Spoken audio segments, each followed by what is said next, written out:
Shalom Bapak Ibu yang dikasihi Tuhan. Saat ini banyak ajaran sesat Kristen seperti menolak atau menyimpang dari doktrin inti Tritunggal, yaitu Allah Bapa, Allah Anak, dan Allah Roh Kudus, atau menolak keberadaan atau kesucian daripada Yesus Kristus.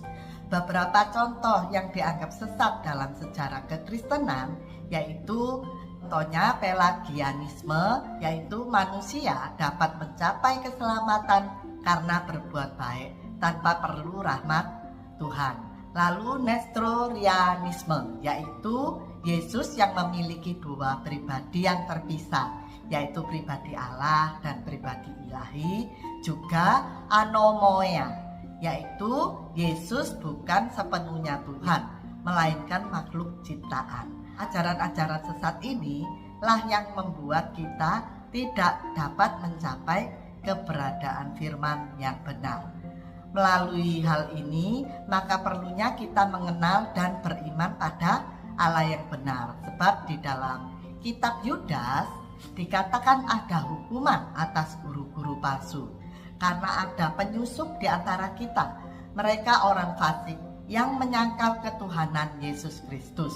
Yudas mengingatkan bahwa memang Tuhan menyelamatkan umatnya di tanah Mesir, namun sekali lagi membinasakan mereka yang tidak percaya, juga para malaikatnya yang tidak taat dibelenggu di dalam dunia kelam sampai penghakiman pada hari yang besar.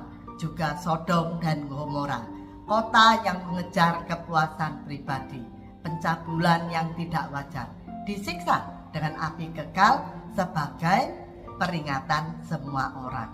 Maka kitab Yudas menasihati kita yang dapat kita baca di dalam Yudas 1 ayat 20 yang berbunyi, "Akan tetapi kamu saudara-saudaraku yang kekasih, bangunlah dirimu sendiri di atas dasar imanmu yang paling suci, dan berdoalah dalam Roh Kudus, dengan jalan memelihara kasih karunia keselamatan dari Yesus Kristus untuk hidup kekal dengan menunjukkan belas kasihan pada yang ragu-ragu imannya, juga merampas mereka dari keinginan dosa.